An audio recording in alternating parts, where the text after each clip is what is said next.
Halo Indra, assalamualaikum warahmatullahi wabarakatuh. Ketemu lagi bareng gue Bang Agam di channel Agam Dada.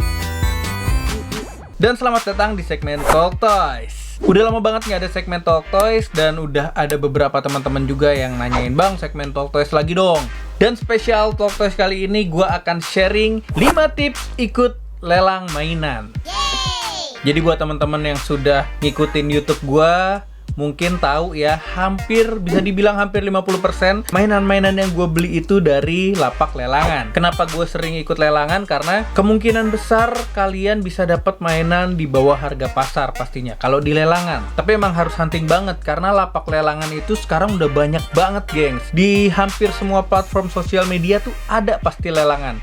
Dan satu lagi, gua mau rekomendasiin ke kalian, dan ini khusus teman-teman yang punya Instagram, karena ada beberapa teman-teman pas gue bilang ikut lelangan di Facebook, mereka ngasih tahu, Bang, gua nggak punya Facebook, gue cuma punya Instagram. Nah, kali ini gua akan rekomendasiin ke kalian satu akun lelangan di Instagram. Teman-teman bisa langsung cek Seven Wonders Hobby Shop.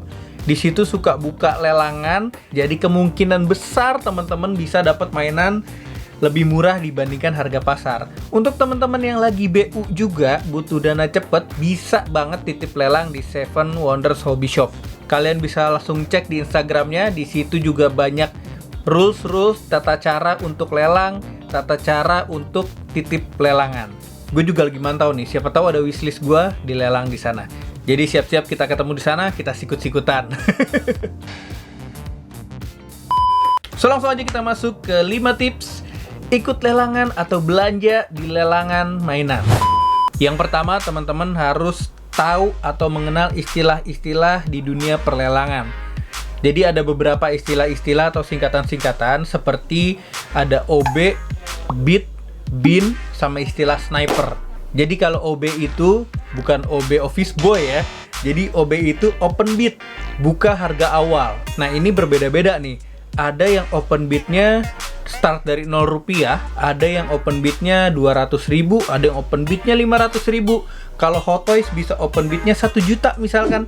Jadi emang setiap barang itu open bidnya beda-beda. Kalian harus perhatikan juga. Terus ada bid atau BID. Nah, itu setelah OB kalian mau ngebid berapa. Nah, biasanya bid itu ada kelipatan 10.000, kelipatan 5.000, kelipatan 25.000. Itu juga harus diperhatikan. Jadi misalkan Figma Mikasa ini dilelang, OB-nya atau open bid-nya 0 rupiah. Terus biasanya ada rules lagi di bawahnya ditulis next bid 10.000. Nah, jadi kalian langsung bid tuh, komen 10.000. Atau mau nimpain ada orang udah ngebid misalkan 50.000. Kalian ngebid lagi 60.000 atau 80.000 atau 100.000. Pokoknya kelipatan 10.000 gitu. Lalu ada istilah lagi bin.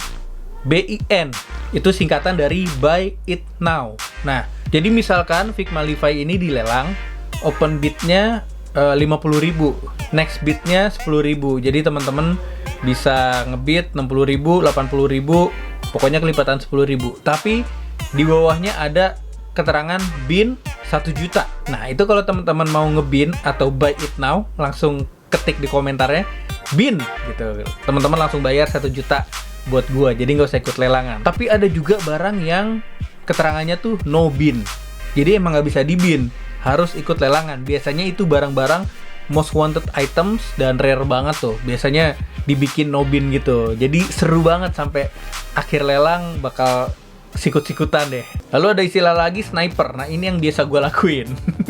Jadi kalian itu ngebid bener-bener di akhir waktu lelangan.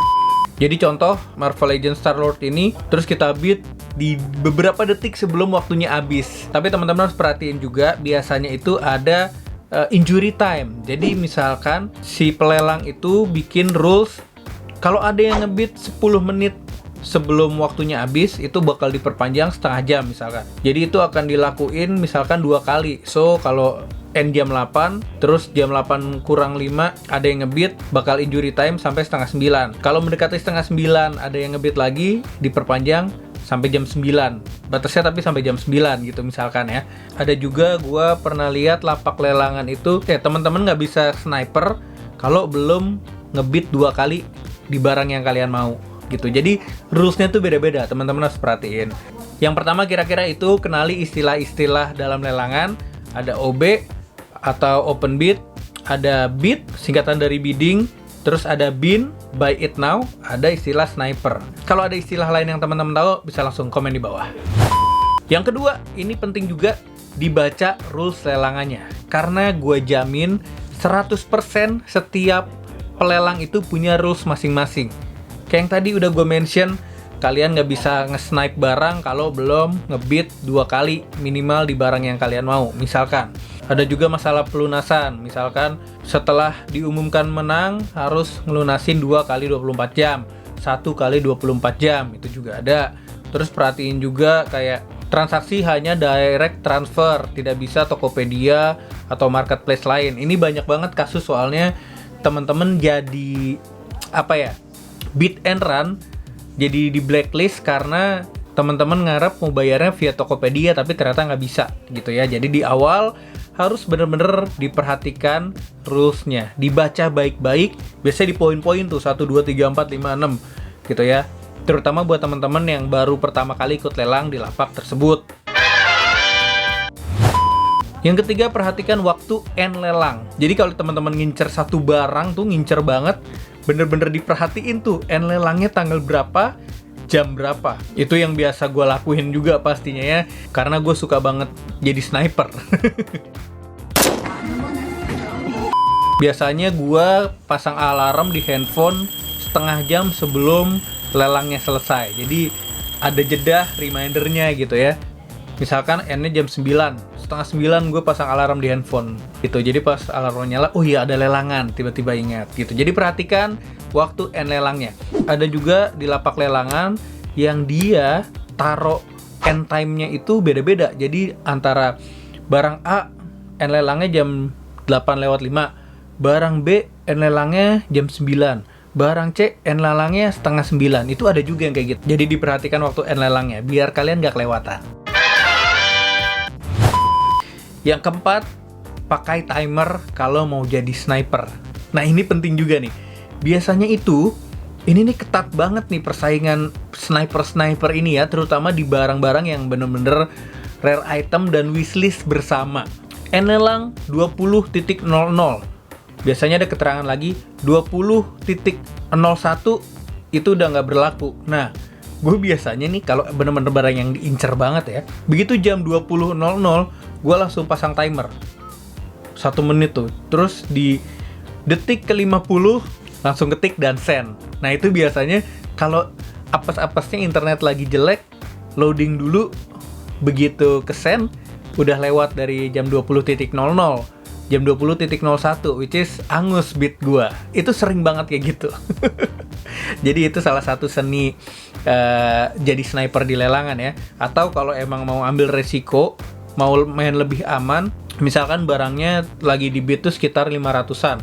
Kalian bid beberapa kali lipat dari angka bid terakhir. Itu juga perhitungannya, misalkan emang barangnya harga pasarnya tuh masih 1 jutaan gitu ya. Misalkan harga pasarnya tuh masih 1 juta gitu. Terus barang yang di bid itu masih sekitaran 500-600. Nah, udah mendekati waktu lelang habis, langsung sikat aja 750 atau 800 gitu. Jadi emang lebih tinggi, tapi kalian bisa dapat barang tetap di bawah harga pasar. Logiknya seperti itu. Ya tapi itu pertimbangan dan pilihan masing-masing juga. Dan yang kelima, paling penting itu adalah siapkan dana. Jangan sampai teman-teman udah ikutin lelangnya, udah ikutin tips-tips gue tadi, jadi sniper berhasil, tapi ternyata nggak punya dana. Nanti jadi artis. Biasanya kalau di Facebook itu banyak yang bid and run, jadi udah ngebid, udah menang, ditagih, kabur. Langsung di blast tuh akun teman-teman. Langsung di blacklist di beberapa seller. Jadi kalau mau ikut lelangan lagi di seller yang berbeda, nama teman-teman udah ada sebagai blacklist. Jangan sampai itu kejadian. Jadi pastiin sebelum ikut lelang, siapin dananya, dan jangan dipaksa juga kalau misalkan barang yang dilelang itu harganya udah tembus dari budget yang teman-teman punya, ya nggak usah dipaksa, berarti belum rezeki. Ya itu tadi 5 tips ikut lelangan mainan ala gua ya, ala Bang Agam Dadam. Sekali lagi, di setiap lapak lelangan itu punya rules berbeda-beda, punya waktu end lelang yang berbeda-beda juga, punya tata cara sniper yang berbeda-beda juga. Jadi penting banget teman-teman baca rules di setiap lapak lelangan, apalagi kalau baru pertama kali coba gitu ya. Ada juga beberapa pelelang itu kalau kita pertama kali ngebit nih, kita harus isi data, ya nama, alamat, nomor telepon, dan lain-lain. Jadi biar bertanggung jawab gitu ya. Pokoknya sekali lagi, gue mau rekomendasiin untuk teman-teman yang hanya punya Instagram, jangan sedih, di Instagram ada akun Seven Wonders Hobby Shop. Jadi ini adalah akun lelangan mainan yang pastinya teman-teman bisa punya kesempatan dapat mainan dengan harga murah di bawah harga pasar. Atau teman-teman yang lagi BU butuh dana cepet, mau jual beberapa Colprey-nya, cara lelang bisa langsung titip di sana. Ini contohnya lagi ada lelang. Tuh barang-barang yang dilelang. Ada tanggalnya dari tanggal sekian sampai tanggal sekian. Nih ada Kamen Rider juga. Macam-macam barangnya, gengs. Jadi teman-teman bisa langsung cek di Seven Wonders Hobby Shop. So, terima kasih sudah menonton Talk Toys kali ini. Semoga bermanfaat, bisa jadi bahan pertimbangan teman-teman kalau mau ikut lelang atau mau jual mainan secara lelang. Dari tips yang udah gua kasih tadi bisa jadi bahan perhitungan dan pertimbangan juga pastinya. Akhir kata terima kasih untuk supportnya selama ini di channel Agam Dadam. Jangan lupa di-share ke teman-teman kalian biar teman-teman kalian ikut terinfo juga. Dan keracunan, jangan biarkan kamu keracunan sendirian. Akhir kata sampai ketemu di video berikutnya. Kalau teman-teman punya ide tema Talk Toys berikutnya apa, langsung komen di bawah. So, sampai ketemu. Assalamualaikum warahmatullahi wabarakatuh. Ciao.